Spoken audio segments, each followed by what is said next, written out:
Still, the low hum of the shop lights trembled above me as I read the report, the one proving my own son and daughter had planned to cut me out. As my fingers tightened around the page, I let that same soft buzz steady the anger rising in my chest. While the humming deepened, it reminded me how many years I had built this place for them, believing loyalty moved both ways. The same sound now exposed the truth. My family hadn't just strayed, they had turned on me. That's when I realized betrayal isn't delivered by strangers, but by the ones you raised. Still humming, the lights watched as I chose to answer their betrayal with quiet, deliberate justice. Before the story begins, tell me, where are you watching from? I hope your day's gentle and calm. Please like, subscribe, and let's start our story together. The workshop floor smelled the same as it had 30 years earlier: warm steel, machine oil, and the faint bite of welding smoke. Walter Briggs paused in the doorway, taking in the clatter of drills and the steady hum of the CNC machines he'd once purchased with money scraped from long nights and longer contracts. Now they were being run by employees who barely looked old enough to shave. He tightened his grip on the canvas tool bag he'd brought, the same one he'd carried to every job since the late 70s. He didn't come to interfere, he told himself. He just wanted to help, to feel useful, to contribute to the company he'd built from a single truck and a borrowed drill press. Eric spotted him first. His son stood at the far end of the floor, safety glasses perched on his head, phone in hand, not even pretending to look busy. When Eric walked over, each step seemed rehearsed, like he was already bracing for a conversation he didn't want to have. "Dad," he said loudly, as if Walter were hard of hearing. "What are you doing here?" Walter raised the bag slightly. "Thought I'd help out. I heard you were short a mechanic today. Figured I could tune the press line or look at that jammed cutter you mentioned last week." Eric laughed, a dry, dismissive sound. "Dad, those old tools." He pointed to the bag as if it were a museum exhibit. "Come on, you're still dragging those things around. They're ancient. Half the guys here wouldn't even know how to use them." Walter opened his mouth to respond, but Eric pressed on, shaking his head. "You're slowing the team down when you come in. We have digital calibration now, automated diagnostics. It's different. It's faster." Before Walter could absorb the sting of the words, Nina approached. She walked with that polished confidence she'd cultivated since business school, the kind that made people trust her even before she spoke. "Dad," she said softly, too softly, as if speaking to someone fragile. "We've talked about this. You should be enjoying retirement. You earned that. Let us handle things from here." "Retirement doesn't mean disappearing," Walter said, forcing a smile that didn't hold. "I thought I could still be of use." Nina exchanged a look with Eric, one that carried a silent agreement. "Dad, maybe it's time to let go. Sell your tools. You don't need them anymore. Honestly, they're useless now." Useless. The word hit harder than he expected. These were the tools that built their childhood home, repaired their school projects, kept food on their table during winters when contracts dried up. They weren't just steel and wood and oil. They were years of sweat and survival. But standing here, in the bright lead glare of a company that seemed to have outgrown him, Walter felt that word sink into his bones. He nodded slowly as if the motion were painful. "I see," he murmured. "Well, I didn't mean to get in the way." Eric clapped him on the shoulder, an awkward, impatient gesture meant to move him along rather than comfort him. "It's fine, Dad. Really. Go enjoy yourself. Travel or, I don't know, play golf or something." Golf? Walter hadn't swung a club in his life. He walked out without another word, the echo of their dismissal following him through the automatic doors. Outside, the fall wind had turned sharp, cutting through his jacket. He looked back at the building, their company now, not his, and felt a hollow ache settle behind his ribs. He had hoped foolishly that stepping in might remind them of the foundation he'd poured beneath their success. Instead, he'd walked straight into a wall he didn't know they'd built. By the time he reached home, the sun was slipping behind the trees, washing the living room in a dim orange glow. He set the tool bag on the kitchen table. For a long time he didn't open it. He just stared at it, remembering the lives he'd repaired with it, the pride he'd carried with it, the kids he'd raised because of it. And now, to them, it was just clutter. Useless. He sat down slowly, hands clasped, breathing shallow and tight. His children, his own flesh and blood, had spoken to him like he was a burden, something outdated, something in the way. As night settled across the house, Walter leaned back in his chair, eyes fixed on nothing. A lifetime of trust sat cracked at his feet, and for the first time he wondered if he had misunderstood his kids, or if they had simply changed into people he no longer recognized. One thing became clear in that quiet, heavy darkness. He needed to reevaluate everything, because today felt less like retirement and more like the beginning of a truth he'd been too blind to see. The next morning, Walter woke before sunrise, the way he always had. Habit, muscle memory, maybe stubbornness. He couldn't tell anymore. He sat at the kitchen table with a mug of cooling coffee, staring out the window as the pale light crept over the neighborhood. But his mind wasn't on the sunrise. It was somewhere between the past and the ache still sitting heavy in his chest. He thought about the years when money was tight and contracts unpredictable, when the only certainty was his willingness to work until his hands split. Every dollar he earned through grinding metal, welding pipe, repairing engines, every one of those hours had pushed Eric and Nina forward. Their school supplies, their braces, their weekend trips, their college tuition, all of it had come from the same old toolbox they now called useless. He remembered coming home from job sites with rust on his sleeves and grit in his hair, only to be tackled by two little kids who didn't care how tired he was. Back then, everything he did felt worth it, necessary, part of building something that belonged to all of them. And though he never said it aloud, he always imagined his kids taking over the company one day with pride, not impatience, not dismissal. That thought pushed him out of the chair. He needed answers, or at least a conversation that didn't feel like a shove out the door. So he drove to the company again, hoping to catch Eric alone. Maybe without an audience, his son would actually talk to him. He found Eric in his office, leaning over his laptop, typing with that hurried intensity that always made Walter feel like he was interrupting even when he was. Walter knocked lightly. "Got a minute?" Eric barely looked up. "If it's about yesterday, Dad, I'm really busy. We've got inventory backlog and investor calls later. It's not a good time." Walter stepped inside anyway. "I just want to understand. You really don't want my help at the shop?" Eric sighed sharply. "It's not personal, it's practical. Things have changed. We're running a modern operation now. You did great back in the day, but that was a long time ago." Back in the day, like he was a relic. Before Walter could respond, Nina appeared in the doorway holding a glossy folder. She smiled too brightly as if she'd rehearsed it. "Dad, I've been wanting to show you something." She held out the brochure, photographs of cheerful retirees playing pickleball, smiling beside flower beds, attending book clubs. "There's a place near Lake Benton. It's peaceful, upscale, they handle everything for you.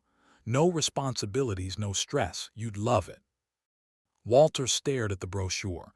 It felt like she had placed a gravestone in his hands. "Is this what you both want? For me to move away, be out of your hair?" Nina hesitated, then softened her voice. "We just think you deserve a life that isn't tied to the company anymore. You've done enough. Let us move forward." Move forward without him. He nodded slowly, unable to trust his voice. The two of them looked relieved when he didn't argue. That hurt more than the words. He walked out of the office, out of the building, out of the world they now ran without him. His heart didn't break loudly. It cracked in quiet, painful lines, the kind you don't notice until everything starts falling through. At home, the house felt strangely smaller, as if the walls themselves were watching him accept a truth he didn't want. He went to the garage, opened the old metal cabinets and began cleaning his tools. Each one held a memory, a project, a repair, a moment when his kids saw him as someone strong, capable, necessary. He polished the screwdriver Eric once used when he was 8, helping Walter fix a broken toy truck. He brushed dust off the wrench set he'd saved months to buy when the family had nothing. He wiped down the hammer he'd used building the company's first shop, back when the dream still felt shared. And yet here he was, cleaning them like artifacts from a life he'd been quietly evicted from. A knock came at the open garage door. It was his neighbor, Tom Carson, hands in his pockets, gaze drifting over the tools laid out like an estate sale. "You selling these?" Tom asked gently. Walter hesitated, then nodded. "Kids think it's time." Tom frowned but didn't argue. He made a fair offer, more than the tools were worth on paper, less than they meant in memory.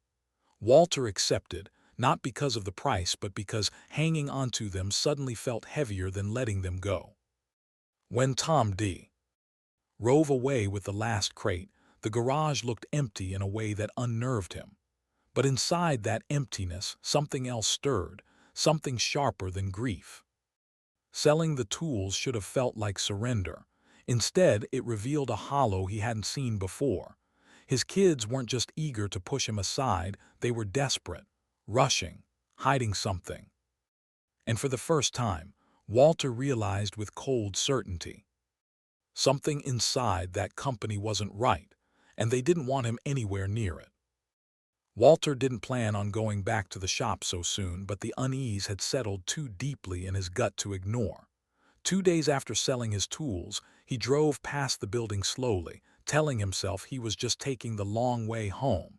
But when he saw how few cars were in the employee lot, how quiet the place looked for a weekday morning, he pulled in without thinking. He didn't announce himself. He didn't need permission. He simply walked through the side entrance the way he'd done for decades, blending into the hum of metal and machinery. But today the hum felt strained. Inside, the workers moved with an edge he hadn't seen before. No laughter, no casual chatter, just tight shoulders, quick glances, and a silence that felt heavier than the machines themselves. Walter recognized the look. He'd seen it years ago during the recession when every man on the floor worried each shift might be his last. One of the welders, Mateo, noticed him lingering near the tool cages. The young man hesitated, then walked over, wiping his gloves on his coveralls. "Mr. Briggs," he murmured, voice low, "didn't expect to see you here." Walter forced a small smile. "Just checking in. How's everything running?" Mateo's eyes flicked toward the office windows where Eric and Nina usually perched above the floor like observers more than leaders. "We're managing," he said carefully, too carefully. "Some orders are delayed, some parts didn't come in. Management says it's temporary." Walter studied him, the tension in the young man's posture impossible to miss. "Temporary," he repeated, "but—" Mateo swallowed, glancing around as if walls could have ears. "Look, sir, I'd tell you more, but I can't. People are scared to say anything right now." His voice dropped even lower. "Just keep an eye on things, okay?" Before Walter could ask another question, Mateo hurried back to his station, leaving behind a knot of dread in Walter's chest. He made his way to the break room, where quarterly performance reports were usually kept in a binder. He wasn't sure he'd find anything. Eric and Nina weren't sloppy, but habit guided him straight to the filing shelf. The binder was still there, still labeled in his handwriting from years ago. He flipped it open and skimmed the most recent quarterly summary. At first glance, the numbers looked clean, too clean. Projected revenue spikes with no corresponding increase in purchase orders. Operating costs trimmed in a way that didn't match the longer machine downtimes Mateo hinted at. A sudden, unexplained dip in reported liabilities, followed by a dramatic uptick in miscellaneous vendor credits. A red flag he recognized immediately. These weren't just sloppy numbers. They were numbers told like a story, a false one. A chill went down his spine. His kids had kept these reports from him for months. He knew it now. He wasn't retired, he was shut out. He took photos of the pages with his phone, hands steady in spite of the anger beginning to pulse behind his ribs. He needed someone who could read these lines even deeper than he could. Someone who understood both business and the law.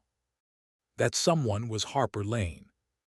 He drove straight to Harper's office, the glass building downtown gleaming under the afternoon sun. She welcomed him with a warm, knowing smile, though her expression shifted when she saw the tension in his face. "Walter, what's going on?" He laid the printed reports on her desk, the numbers speaking for themselves in a silent accusation. "I think something's wrong at the company, and I think Eric and Nina knew." Harper read quickly, brow tightening with each page she turned. She pulled up reference sheets, old filings, previous year's statements. Her hand tapped the desk, a habit she had when she found something she didn't like. "These numbers don't track," she said finally. "Not for a company this size. Some of these projections were adjusted manually, and not legally." Walter felt something sink inside him, anger mixed with disbelief. "You're saying they cooked the books?" "I'm saying someone manipulated financial performance to make things look better than they are." Harper leaned back, eyes sharp. "This isn't mismanagement, Walter. It's concealment." He let out a slow breath, the betrayal hitting harder than any insult his kids had thrown at him. They'd shut him out not because he was old or slow, but because he might have seen through the cracks long before now. Walter stared at the documents, the truth laying itself bare in columns and rows. His children were hiding something, something big, and they didn't think he'd ever find out. But they forgot who built the place, who knew every number, every bolt, every corner of the company they were now running into the ground. He folded the papers carefully. "I'm not confronting them," he said quietly. "Not yet." Harper nodded. "Then what will you do?" Walter stood, the decision forming with cold clarity. "Dig deeper, before they bury the whole company in lies." And as he walked out of Harper's office, one thought sharpened into certainty. Whatever was going on inside that building, he intended to uncover it, no matter what it revealed. Harper called him back to her office 3 days later, her voice clipped in a way that made Walter grip the steering wheel tighter as he drove. She didn't explain over the phone. She just said, "You need to see something. Now." When he stepped into her conference room, she already had a stack of documents spread across the table, far more than the financial summaries he'd brought her. These were printed from state filings, private brokerage sites, and internal memos she'd pulled through channels Walter didn't know she had. She motioned him closer. "I dug into the inconsistencies," she said, "and I found something bigger." Walter braced himself.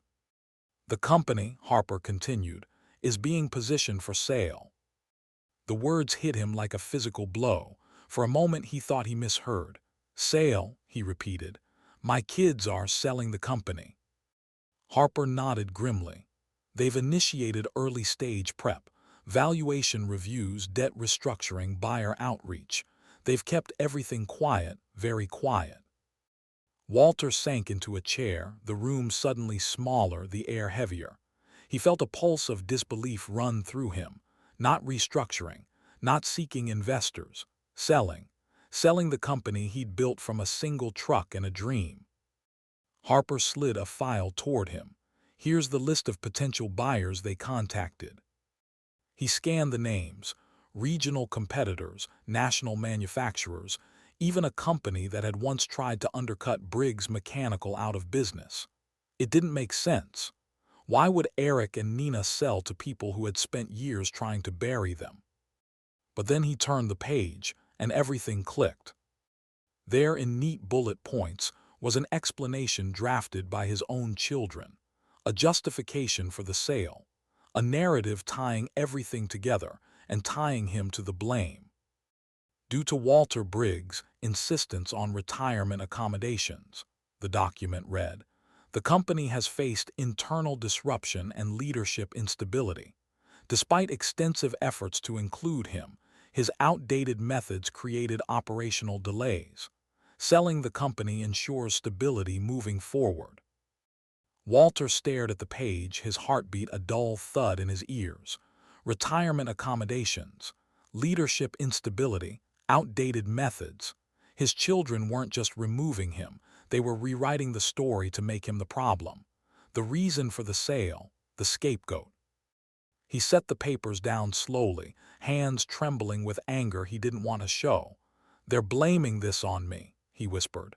"They're using me as the excuse." Harper didn't soften the blow. "Yes, and they plan to move fast. There are drafts of transition documents, severance plans for certain staff, even proposed layoffs for the departments with the highest costs." She tapped the table. "This isn't a brainstorm, Walter. It's a machine already in motion." He felt the floor tilt beneath him. For decades, he'd believed that the company would outlive him, not because of contracts or machinery, but because of family, because he had raised his kids to value what he built. But now, looking at the cold, calculated documents, he saw just how far they were willing to go for a payout. "Why didn't they tell me?" he asked, though the answer was already forming, bitter and sharp. "Because you'd oppose it," Harper said, "and because they don't want you interfering." He shook his head. "They pushed me out, sold my tools, forced retirement, all of it just to get me out of their way." Harper leaned back, studying him. "There's one thing they didn't consider." Walter looked up. "Early buyer lists," she explained, "are public record once they're filed with the State Commerce Office, which means—" she slid another document toward him. "You're legally allowed to bid." Walter blinked, stunned. "Me, bid on my own company?" "Not as Walter Briggs," Harper clarified, "but through a private entity, anonymous, clean, strategic." For a moment he said nothing. The shock layered itself over the betrayal until both emotions fused into something new, something sharp, awake, alive. He had spent weeks feeling dismissed, discarded, replaced. But now, for the first time, he saw a path forward, a way to stop them, a way to reclaim what they were trying to sell out from under him. "They really thought," Walter murmured, "that if they shoved me out he door, I'd just disappear." Harper gave a small, knowing nod. "They underestimated you." Walter looked down at the buyer list again, but his expression had changed. He no longer saw an ending. He saw an opening. His children were erasing his legacy, selling his life's work for their convenience, blaming him for the ruin they created. But they had made one mistake. They forgot he was still alive, still capable, still the man who built every brick of that company with his bare hands. And as his grief hardened into resolve, Walter made a silent promise. He would not let them take everything he built, not now, not ever. Walter spent the next week operating in shadows, not because he wanted secrecy, but because secrecy was the only way to get the truth. He began with the people he trusted most, the old clients who had stayed with Briggs Mechanical for decades, long before handwritten invoices were replaced with digital portals, and long before Eric and Nina took over the front office. These were men and women who had watched the company grow from a single shop to a regional player. If something was wrong, they would know. He started with a phone call to Carl Henderson, a contractor he'd worked with for nearly 20 years. Carl didn't bother with small talk. "Walter," he said, voice heavy, "I'm glad you called. I didn't want to bother you, but things haven't been the same over there." "What do you mean?" Walter asked, bracing himself. "Costs went up, deadlines slipped, and when we asked about the changes, your kids acted like we were the problem." Carl exhaled sharply. "We pulled our last contract, had to, couldn't risk another month of delays." Pulling contracts meant revenue loss. Revenue loss meant layoffs, debt pressure, instability. And yet Eric and Nina insisted the company was thriving. Walter moved on to the next client, and the next. By the time he reached the fifth call, a picture had begun to form, one far uglier than he expected. Former partners described missed deadlines, abrupt policy changes, poor communication, and a growing sense that leadership had become arrogant and detached. Several clients had quietly taken their business elsewhere, afraid the company was heading toward a cliff. Every conversation carved another line of betrayal into Walter's heart. Still, he pressed deeper. He stopped by the shop again, not openly, not long enough to draw Eric's attention. But he managed to catch a few workers during their lunch breaks. They recognized him immediately, though they spoke with the same quiet caution Mateo had shown. One machinist, an older man named Ray, leaned in close as he spoke. "They're cutting corners, Walt, real corners. We told management the new safety protocols were rushed, but they didn't care. They're pushing production like we're running a race." Ray shook his head, eyes troubled. "Someone's going to get hurt." Another worker whispered that the inspection logs were being filled out in pencil before being traced over later, an old trick, and a dangerous one. Walter listened, jaw clenched. Safety was the one thing he never compromised. Not once. To hear that his own children allowed shortcuts, these shortcuts, felt like another betrayal stitched to the growing list. When he returned to Harper's office with all this information, she wasted no time. She pulled up market comparables, loan documents, and asset registers.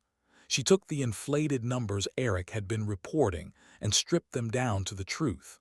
Within an hour, the real valuation sat on her monitor, far lower than the glossy figures his kids had used in their pitch deck. "This company is worth maybe 60% of what they're claiming," Harper said. "Anyone who does proper due diligence will see that instantly." Walter stared at the screen, bitterness rising. "So they're trying to sell damaged goods at a premium." "Exactly," Harper said. "And if the buyer uncovers the truth afterward, liability lands on them. Not you, not anymore." Walter nodded. It matched everything he'd heard from clients and workers. His children weren't simply incompetent, they were reckless.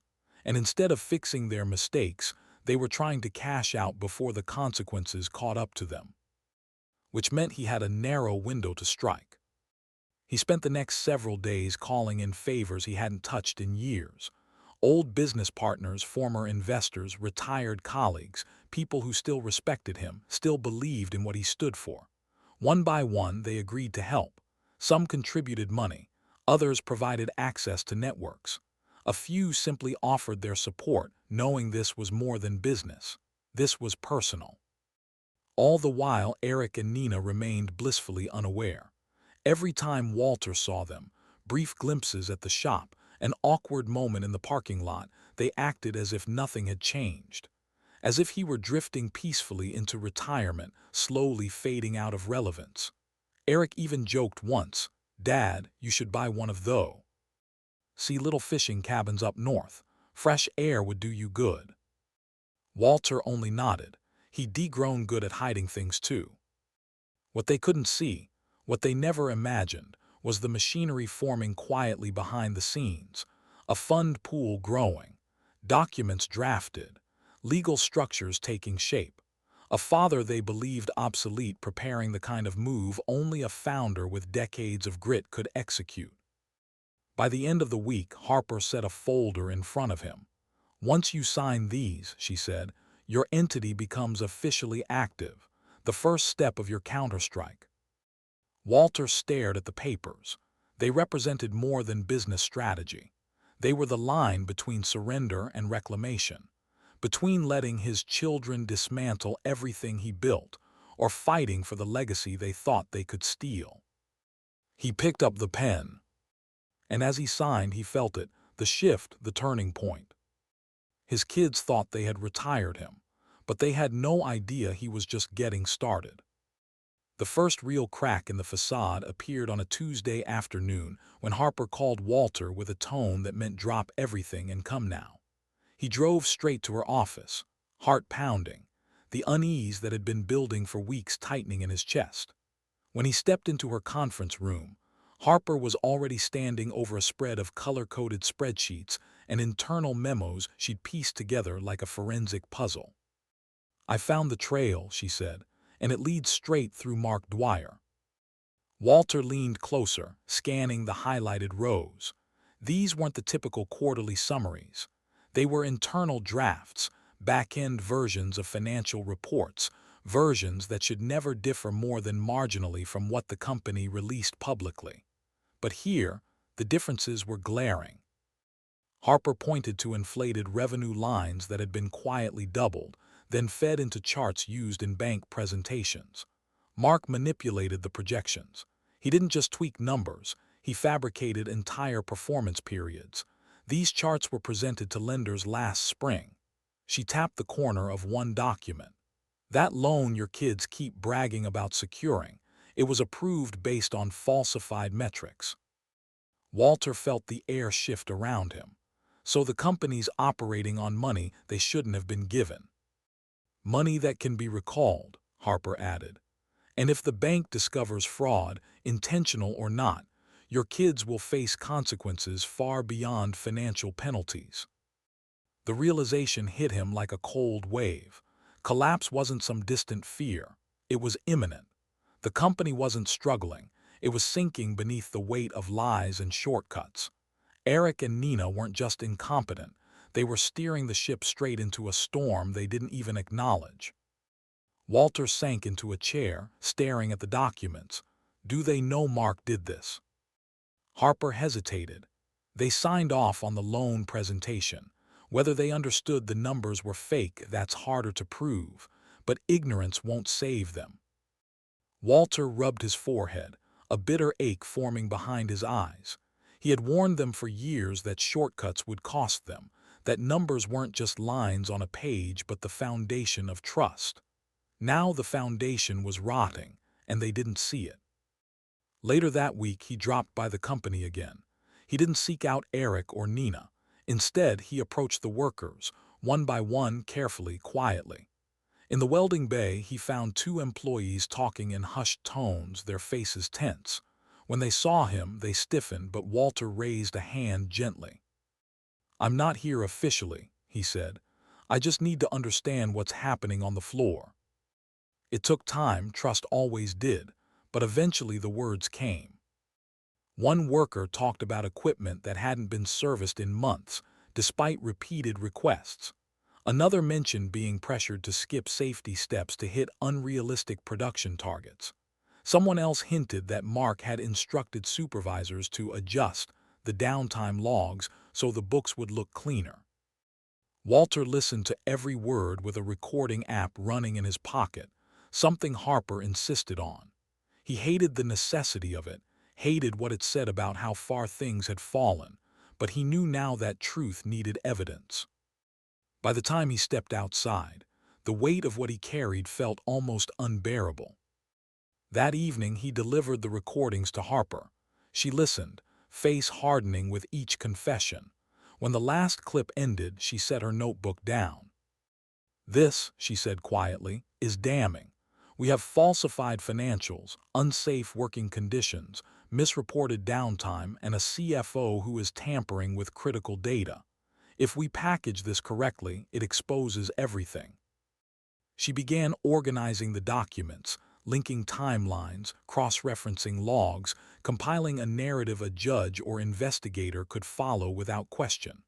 Walter watched, struck by the precision of her method. She wasn't just gathering evidence. She was building a weapon. Yet even as the leverage formed, he felt a tug of hesitation. Not fear, timing. "They still don't know what you and I have found," Harper said. "And that's good. If you move too early, they'll bury documents, spin narratives, maybe even stall the sale long enough to destroy the company completely. But if you move too late," she didn't finish the sentence. Walter understood. The sale, the mismanagement, the collapse, they were all converging fast. He had one chance to strike before everything fell apart. One chance to stop the disaster his kids didn't recognize was already at the door. He stood slowly, the weight of the unfolding truth settling into something colder, clearer. "They think I'm retired," he said. "They think I'm powerless." Harper nodded. "Let them keep thinking it, until the exact moment you're ready." Walter walked to the window, staring out at the lights of the city flickering against the dusk. Somewhere in those lights were his children, still confident, still blind, still believing they were in control. But the truth was shifting under their feet. And as Walter turned back toward the growing file of evidence, he felt the edges of a plan begin to sharpen. The leverage was forming. All he had to do now was choose the perfect moment to use it. Walter drove out to the edge of town, following a worn dirt road that curved behind a shuttered mill. It was a place he hadn't visited in years, not since his semi-retirement. But the man he'd come to see, Gordon Hale, still ran a workshop behind the mill, a place where old machines lived on through stubbornness and grease. Gordon stepped out as Walter pulled up, wiping metal dust from his hands, his expression shifting from surprise to something warmer. "Well, I'll be damned," Gordon said. "Walter Briggs in my driveway. You didn't come out here just to reminisce." "No," Walter replied. "I need a favor, the kind only an old partner would understand." Inside the workshop, amid the clatter of tools and the hiss of air compressors, Walter laid out the truth quietly, piece by piece. The falsified numbers, the sale preparations, the betrayal from Eric and Nina. Gordon listened without interrupting, his jaw tightening with each revelation. "Your kids are selling the whole damn company," he muttered, "and cutting you out entirely." Walter nodded. "Unless I stop them legally." Gordon leaned on the workbench, thinking.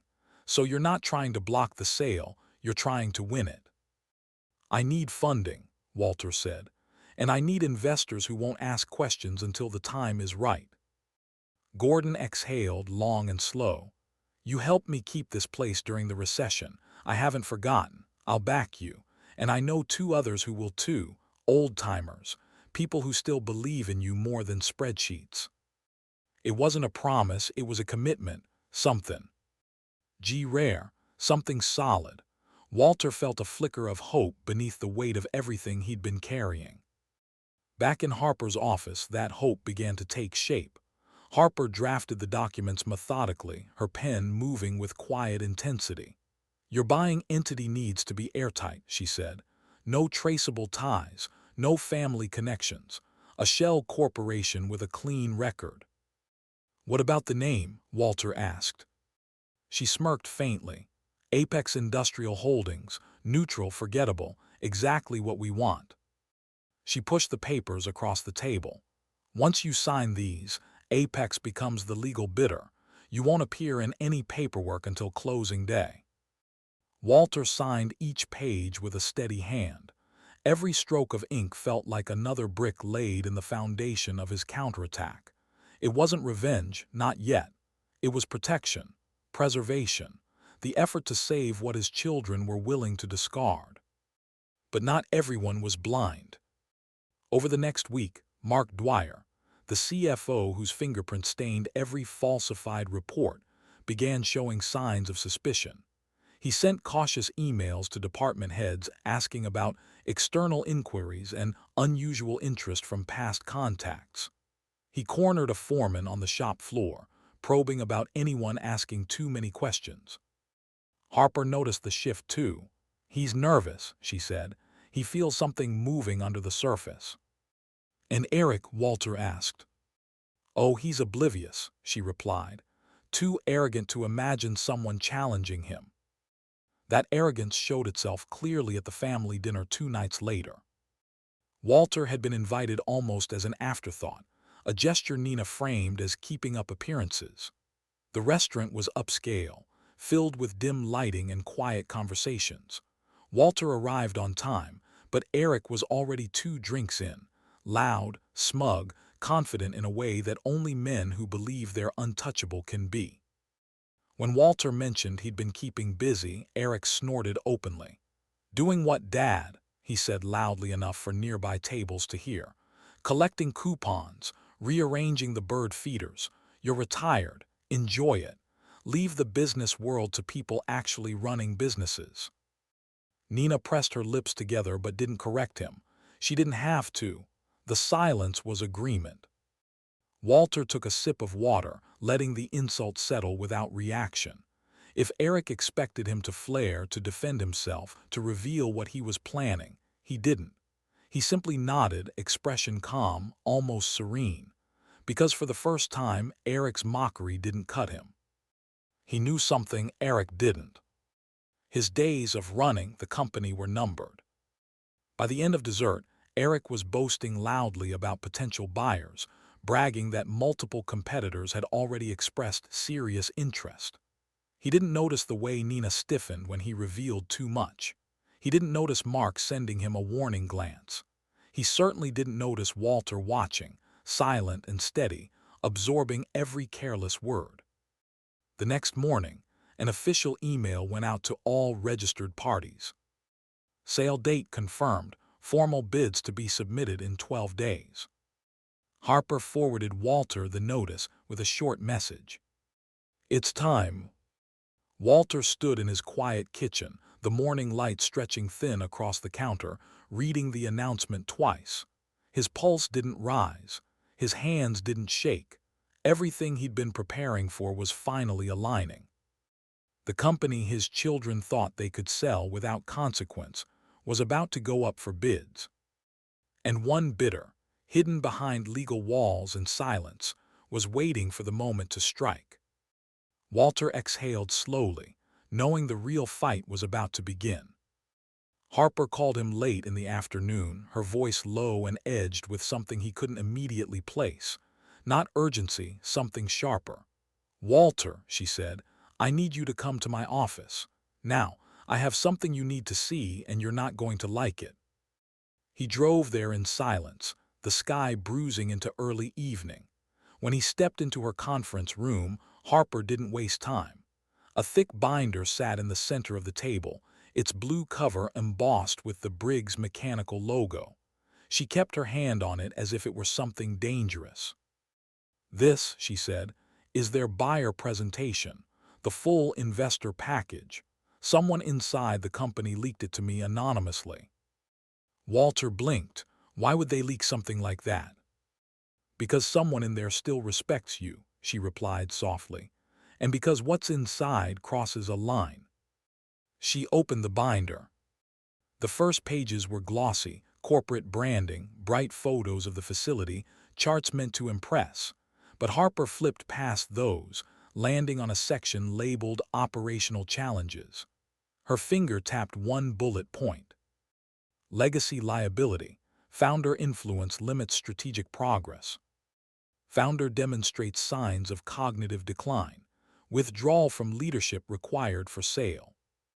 Walter stared at the words as if they were written in another language. What is this?" His voice cracked before he could steady it. Harper didn't soften the blow. "They're referring to you, Walter. Eric and Nina told potential buyers that you're mentally slipping, that you've become an obstacle to modernization." He felt something inside him go cold, as though air had been sucked out of the room.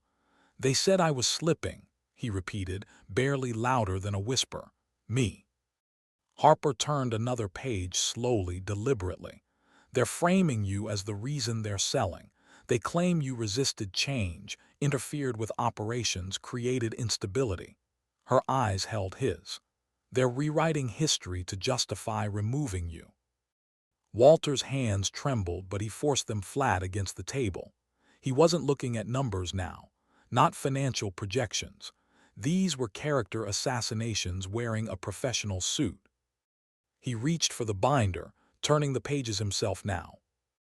Another section, financial strength, a jaw-dropping upward curve on a 6-month performance chart. "This isn't real," Walter said immediately. "These numbers never happened." "They exaggerated profits by at least 40%, Harper confirmed. "These projections are artificially inflated. If a buyer runs proper diligence, they'll see through it. And if a regulator sees this," she closed her eyes briefly. "This crosses into fraud, Walter, not sloppy accounting, intentional misrepresentation." He sank back in his chair. Betrayal had been building for weeks, but this was different. This wasn't his kids pushing him aside or mocking him or telling him he was outdated.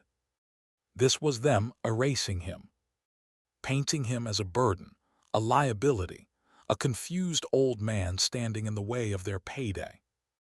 As he sat there, the binder open between them, he felt something break, not loudly, not all at once, but in quiet fractures. He had raised them, fed them, built a future he thought they would honor, But in these pages they had reduced him to a justification, a line item, a story to tell so buyers wouldn't question why the founder was nowhere in sight. "Harper," he whispered, "they're doing this to their own father." Harper's voice softened, but the steel remained underneath. "They think they're untouchable. They think you're gone. They think you won't fight back because they assume you're too old, too tired, too sentimental." Walter closed the binder carefully, almost ritualistically. His reflection stared back at him from the glossy cover, older, yes, but clear-eyed, sharp, not slipping, not fading. Harper watched him quietly. "This," she said, tapping the binder, "is leverage. If this presentation reaches the wrong hands, your children will face legal consequences.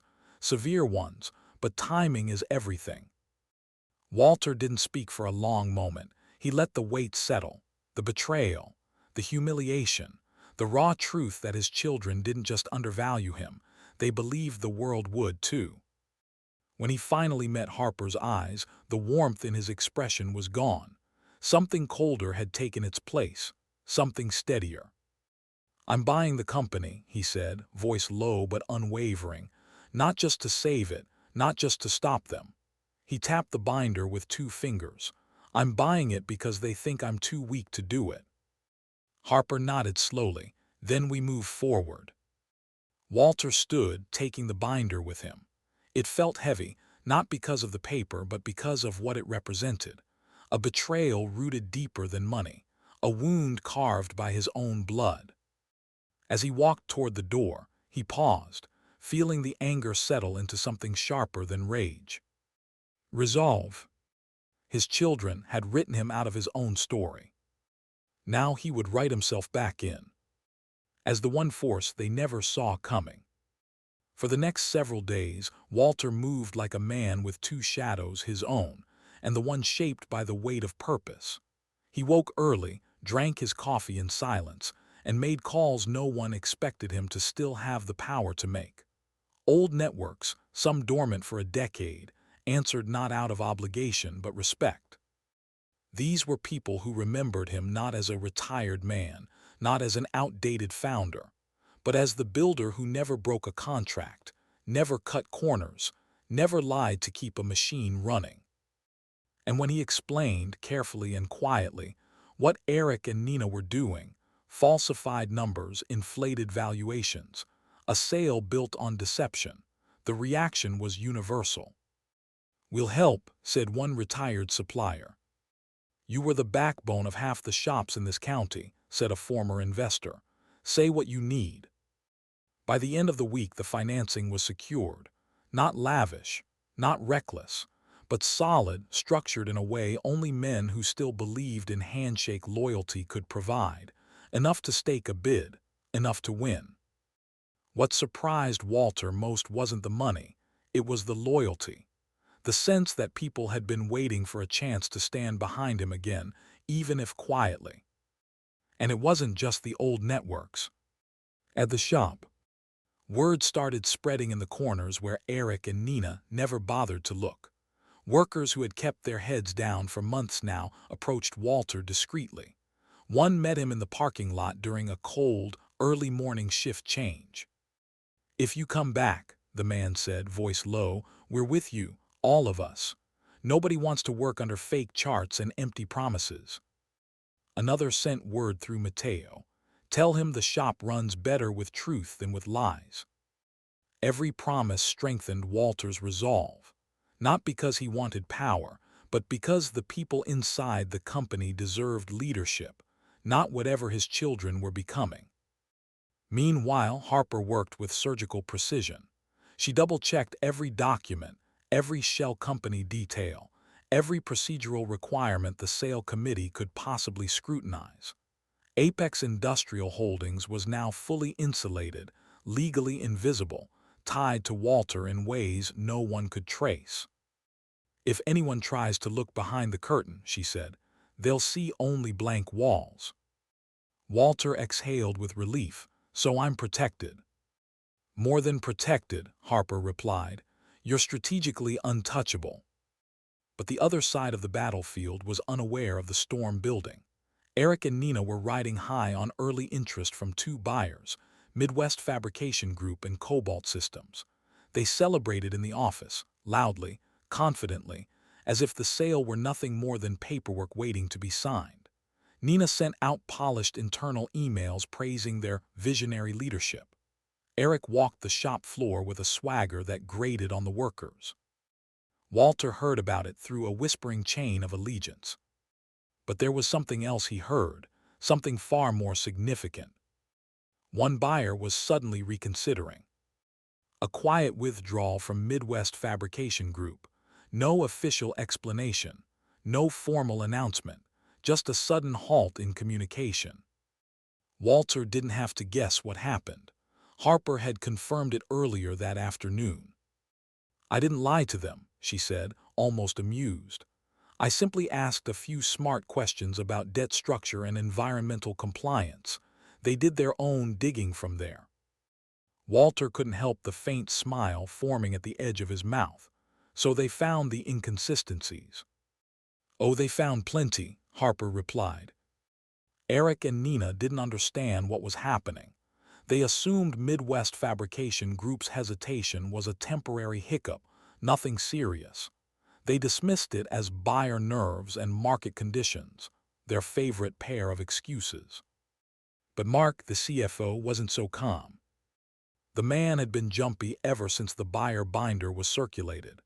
Now he was pacing the halls, cornering analysts, rechecking financials, sending panicked emails to Nina late at night.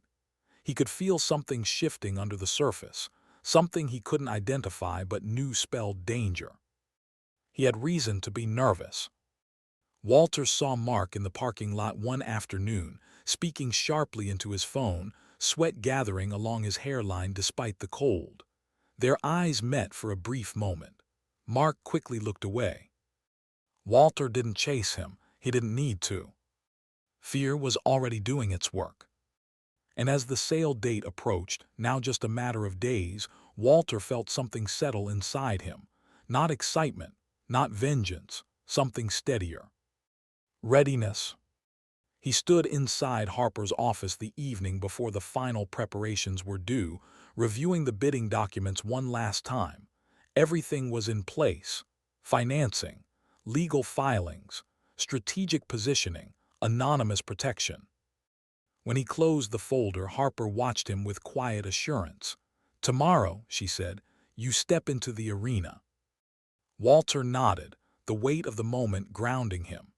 His children had pushed him aside, rewritten his story, and gambled with the legacy he built from nothing. Tomorrow, they would discover that they hadn't retired him. They had awakened him. And as he walked away that night, Walter understood one truth with absolute clarity. He was ready for the sale, ready to win it in silence. The conference hall inside the Municipal Business Center had been staged to look more important than it truly was. Rows of polished tables, projection screens glowing blue, pitchers of water placed just so. Eric loved theatrics, and today's event was practically a performance. Walter stepped inside through a side entrance with Harper at his shoulder, both of them slipping into the back row like guests at a wedding who weren't meant to be noticed. This was the formal bidding session, the one where potential buyers heard the final pitch before submitting their offers. Representatives from 3 companies sat in the front, notebooks open. Only 2 would likely make real bids. One of those was Apex Industrial Holdings, the entity no one knew belonged to Walter. At the front of the room, Eric strutted between the podium and the projector screen with the confidence of someone who believed the outcome was guaranteed.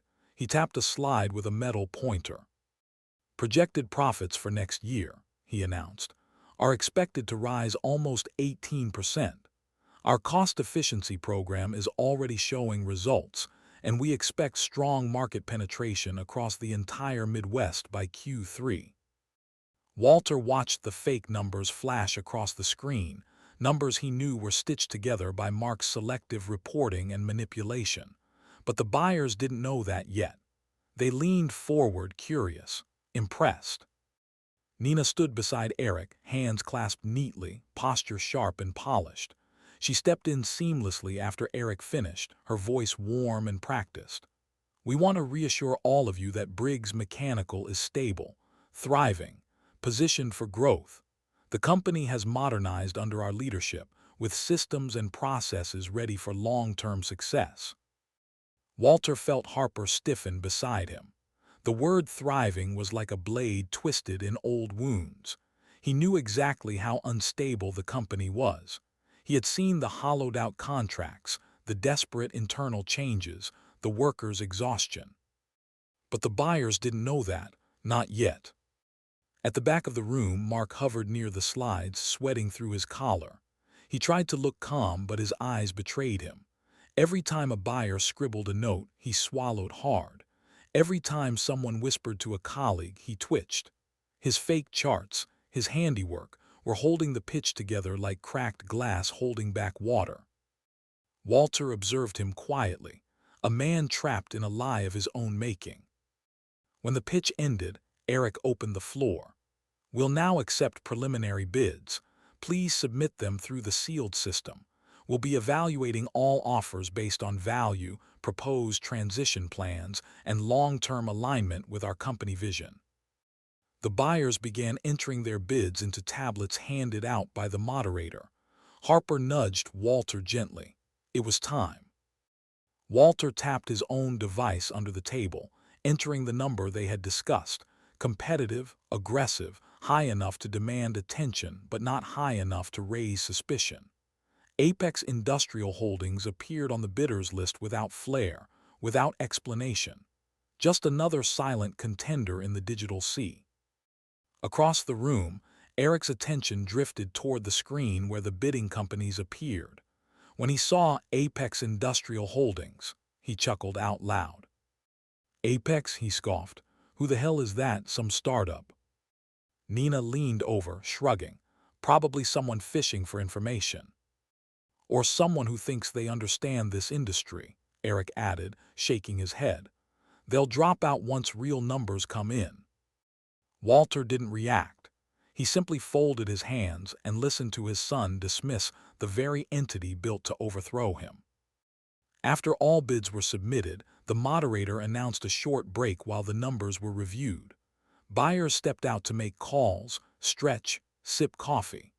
Eric and Nina shook hands with representatives from Cobalt Systems, laughing and talking like they were certain the outcome was already written. But Harper stayed beside Walter, their backs still pressed to the wall like conspirators. She checked her phone, then leaned slightly toward him. "Your offer landed exactly where we wanted," she whispered. "High enough to draw attention, low enough to blend. They'll think you're serious but not dangerous." Walter nodded slowly. The room buzzed with confidence. Eric's confidence, Nina's confidence, even Mark's nervous attempt at confidence. But all of it floated on lies, and none of them saw the trap forming under their feet. Apex was in the game now, silently, strategically, hidden in plain sight. When the moderator returned to the podium with the preliminary bid analysis, Eric straightened, Nina smoothed her blazer, and Mark dabbed sweat from his forehead. Walter remained still in his seat, feeling the quiet hum of the moment shift around him. Everything was moving. Everything was aligning. Harper glanced at him once more, her voice barely a breath.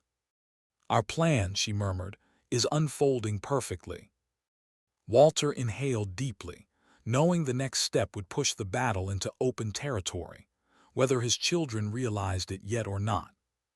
The next stage of the sale unfolded in a smaller boardroom, glass walls, polished tables, stiff-backed chairs that made everyone sit a little straighter. Harper and Walter slipped quietly into the back again, unnoticed amid the rustle of documents and the low murmur of investor chatter. But unlike the first meeting, the energy in this room wasn't buoyant. It was tight, watchful. Something under the surface had begun to shift.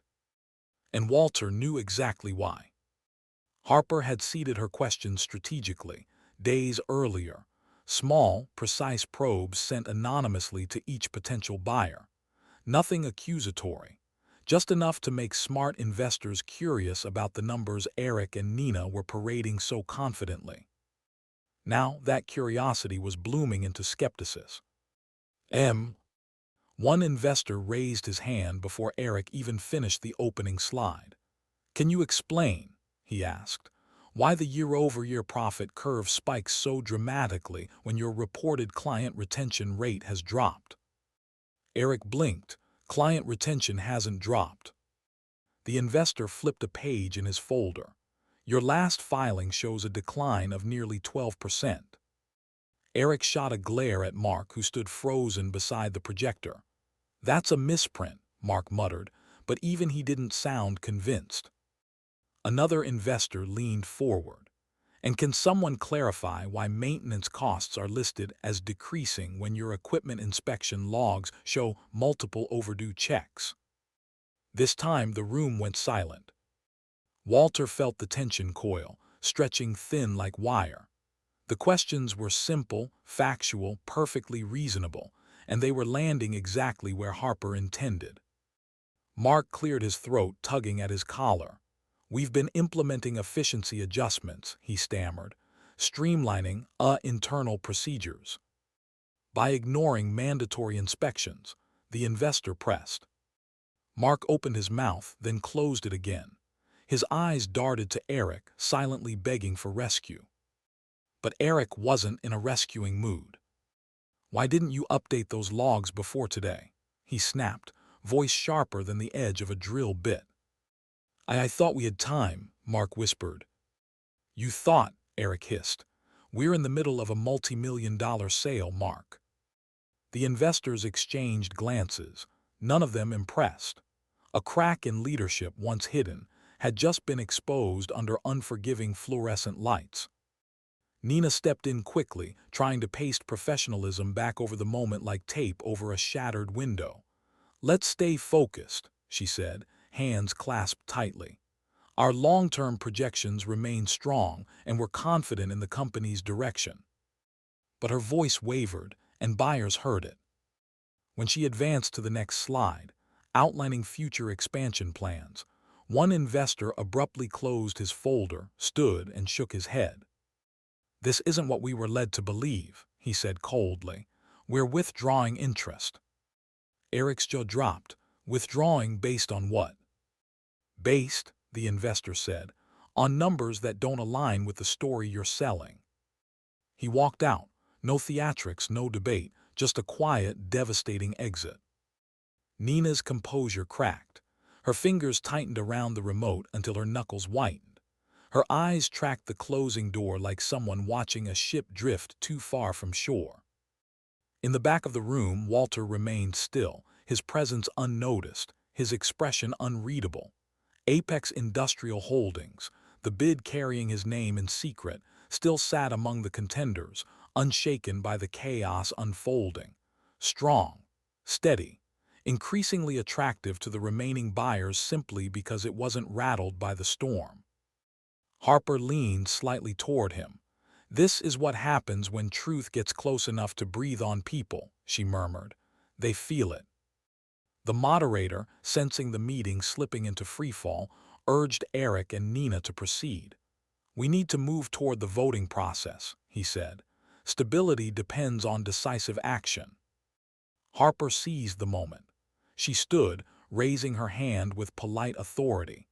"Given the circumstances and the shifts in investor confidence, it's in everyone's interest to accelerate the vote," she said. "The longer this drags out, the more value the company risks losing." She didn't need to say more. Every buyer in the room knew she was right. Delay was danger. Eric and Nina exchanged a frantic whispering conversation, quiet but not quiet enough to hide their panic. They knew their preferred buyer was gone. They knew doubts were spreading. They knew the room was slipping away from them. In desperation, Eric straightened and forced a smile. "Fine," he said. "Let us finalize the offers and move to the approval stage." Votes were cast, evaluations whispered, decisions tallied. Walter didn't breathe as the moderator checked the final sheet. "The chosen buyer," the moderator announced, is Apex Industrial Holdings. Nina exhaled sharply, relief tinged with disappointment. They didn't know the company. They didn't prefer the company. But it was stable, strong. And in this moment of unraveling confidence, stability was all they had left to cling to. Eric nodded stiffly. We approve the sale. The words felt like a stone dropping into deep water.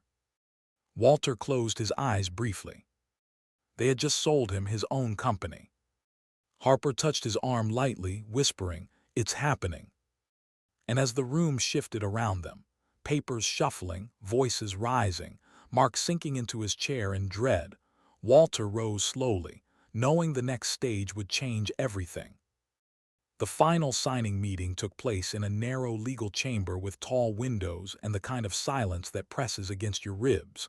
A long, polished table stretched through the center of the room. Eric and Nina sat at one end, dressed in their most confident business attire, postures stiff but triumphant.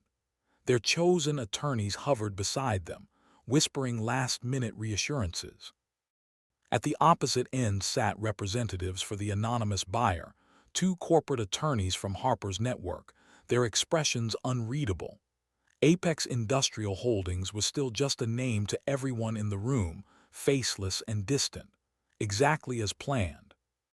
Judge Renee Collins presided at the head of the table. She reviewed documents, flipping through ease with the steady rhythm of someone who had seen too many deals, too many families, too many lies. Her presence kept the room quiet, tense, balanced on the edge of a knife. "Let's bring in the principal buyer for final confirmation," she said, motioning toward the door. Eric leaned back, amused. "Finally," he muttered to Nina, "let's see who we've been negotiating with." Nina gave a small laugh, probably some mid-level investor trying to prove something. But the door opened, and instead of a stranger, instead of the mysterious executive they expected, a familiar figure stepped inside. Walter. He walked in calmly, hands relaxed, shoulders level, eyes steady. Not angry, not shaken, just present, fully, unmistakably present. Eric's breath stopped mid-exhale. His mouth fell open. "Dad," he whispered, voice thin and disbelieving. Nina's hand slipped off her folder. The color drained from her face so completely she looked carved from marble. "No," she murmured. No, that's not Dad. What are you doing here?" Walter didn't rush to the table. He didn't raise his voice. He simply walked with the quiet authority of a man returning to a place he had never truly left. When he reached the buyer's seat, Harper stepped forward and pulled out the chair for him. The gesture felt ceremonial and unveiling. Walter sat. Judge Collins arched an eyebrow. "Mr. Briggs," she said evenly, "you are the principal behind Apex Industrial Holdings." "I am," Walter replied, voice low but firm. Eric shot to his feet. "This is impossible. How could you, how could he, how could someone like him acquire?" "Sit down," Judge Collins said sharply. Eric obeyed. Barely. Nina stared at her father as if seeing a stranger, her mind scrambling to rearrange the narrative she and Eric had spent months constructing. "Dad, you can't do this." Her voice trembled. This doesn't make sense." "It makes perfect sense," Walter said. "You pushed me out of the company. You lied about me to buyers. You falsified my legacy to justify a sale I never approved." He reached into his briefcase and placed a thick folder on the table. "And while you were doing that, I was learning the truth." Judge Collins leaned forward. "Mr. Briggs, please explain." Walter opened the folder. Inside were printed copies of falsified revenue charts, fake projections, manipulated maintenance logs, and transcripts from workers describing unsafe conditions under pressure to meet impossible deadlines. "This," Walter said, sliding the documents toward the judge, "is what my children hid, and this is why they tried to force me into silence." Mark, the CFO, sat near the wall, sweating so profusely the collar of his shirt wilted. When Walter's eyes met his, Mark looked away, ashamed and cornered. Judge Collins reviewed the stack quickly, her expression tightening. "These are serious allegations," she said, "and the documentation appears substantial." Nina's voice cracked. "Dad, you don't understand. We did what we had to." "You falsified reports," Walter said quietly. "You risked worker safety. You deceived buyers. You blamed me, your own father, to cover your incompetence." Eric slammed his hand on the table. "You don't get to take this from us." Walter didn't even flinch. "You already took it from yourselves." Judge Collins closed the folder firmly. "Given the evidence presented, I'm ordering an immediate review of the company's financial and safety practices. Effective today, Eric Briggs and Nina Briggs are removed from all leadership roles pending investigation." The word struck the room like a sudden storm. Eric staggered back into his chair, breath shaking. Nina clasped her hands over her mouth, eyes brimming with disbelief. Mark lowered his head, defeated. Walter stayed still. The moment was not triumphant, not joyous. It simply was, the truth surfacing after months spent buried. Judge Collins turned to him. "Mr. Briggs, as principal buyer, you will assume temporary operational authority until the review concludes." Walter nodded once, the weight of it settling onto his shoulders, not as a burden but as a responsibility reclaimed. Across the table, Eric stared at him with a mixture of betrayal and fear. "Dad, how could you do this to us?" Walter looked at him with a pain that reached deeper than anger. "I didn't do this to you," he said. "You did this to yourselves." Judge Collins gathered her papers. "This meeting is adjourned." As she rose, the room erupted into motion. Lawyers whispering, investors murmuring, Mark nearly collapsing under the realization of his own downfall. But through the noise, Walter remained still. Because despite the victory that had just unfolded, he knew one thing. The real fallout hadn't even begun.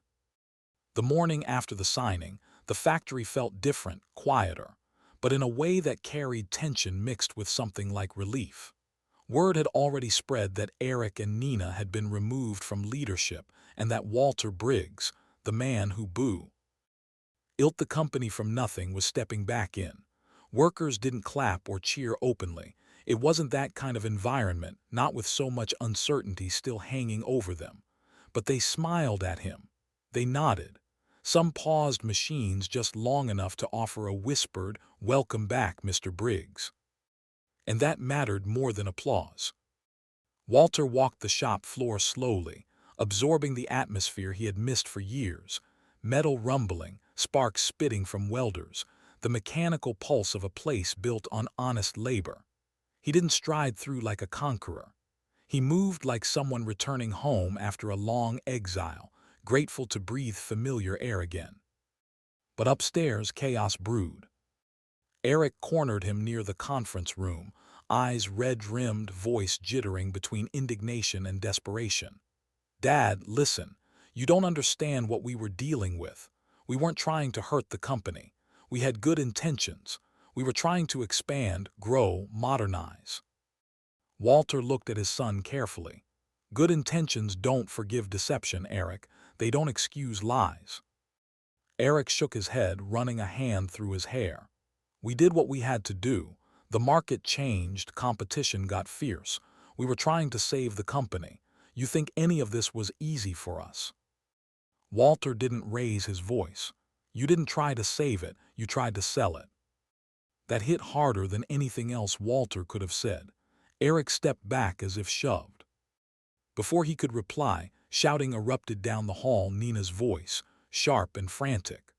Walter and Eric followed it to find her in Judge Collins's temporary office, standing over Mark Dwyer, the CFO, who looked like he hadn't slept in days. "This is your fault," Nina was hissing. "You manipulated the numbers, you falsified the reports, you put us in this position." Mark's face twisted and something snapped inside him. "Don't you dare," he said, voice cracking. "Don't you dare pretend you didn't know what I was doing. You approved everything. You pushed for the projections. You told me to make the numbers look appealing so the sale wouldn't fall apart. Nina froze. Eric stepped in, voice trembling with anger. Mark, stop talking. But Mark couldn't stop, not anymore.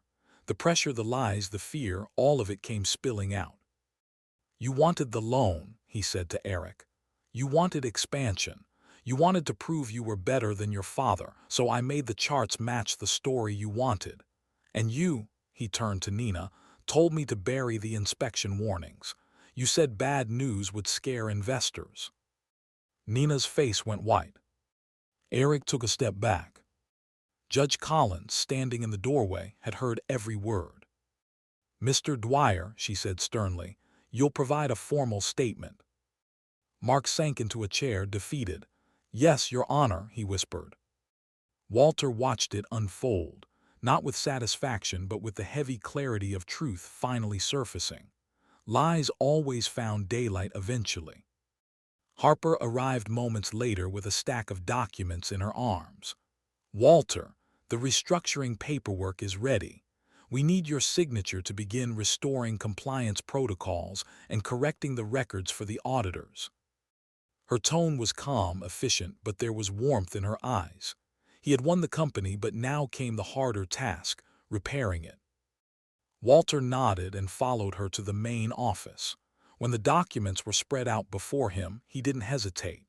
Page after page he signed, not reclaiming power but restoring responsibility. The company needed stability.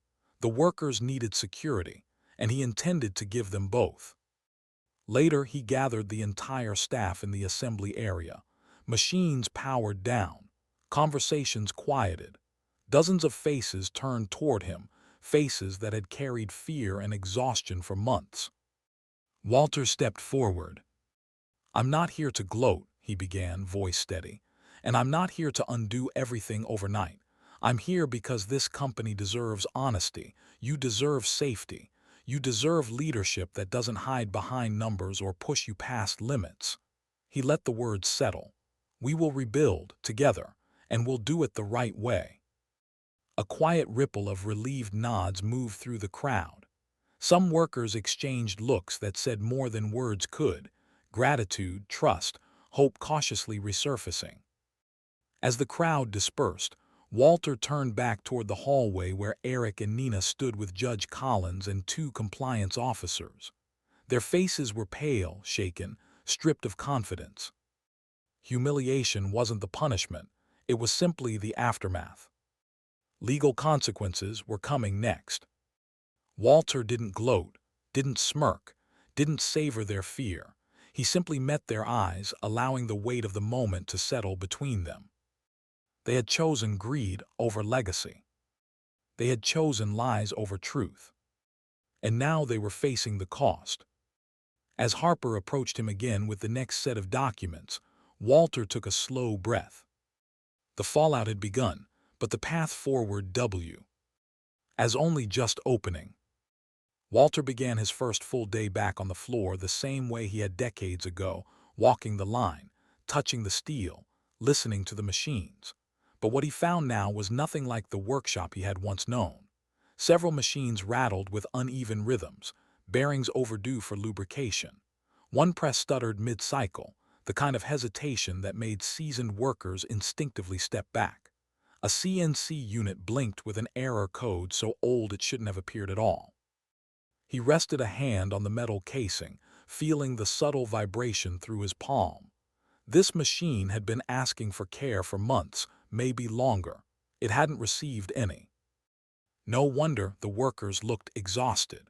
No wonder the company's numbers had begun crumbling at the edges. As he continued down the line, faces turned toward him, older faces he recognized, newer ones he didn't, but each carried the same expression, quiet relief, a sense that the storm might finally be passing. One of the veteran welders, Stan Rowley, stepped forward, his gloves dangling from his belt.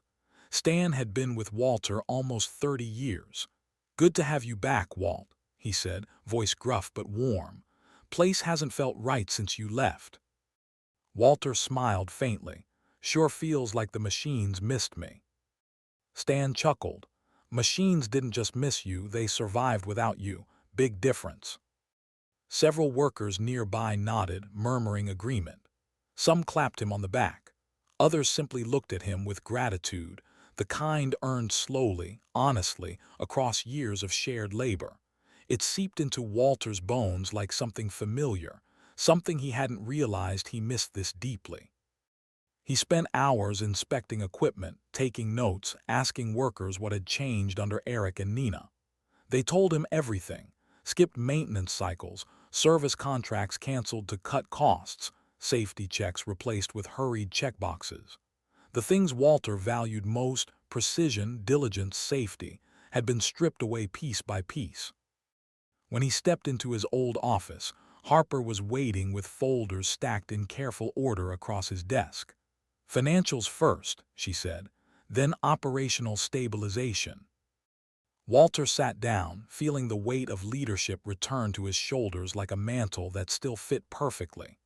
Harper guided him through the numbers: unpredictable cash flow, inflated liabilities, vendor relationships strained nearly to breaking. But beneath the wreckage there was structure, strength, a foundation that could still be rebuilt. "With accurate reporting and steady output," Harper said, "you can restore credibility within a quarter. It won't be easy, but it's doable." Walter nodded, absorbing each figure with the practiced eye of a man who had lived through recessions, supply shortages, and more sleepless nights than he cared to count. Difficulty didn't scare him. Dishonesty did, and the dishonesty was already being cleaned out. His next action was swift: reinstating the original safety protocols. Mandatory inspections returned, maintenance schedules tightened, supervisors empowered to halt production if anything seemed off. Some workers looked stunned when he signed the order, stunned in the best way. By lunchtime, momentum shifted noticeably.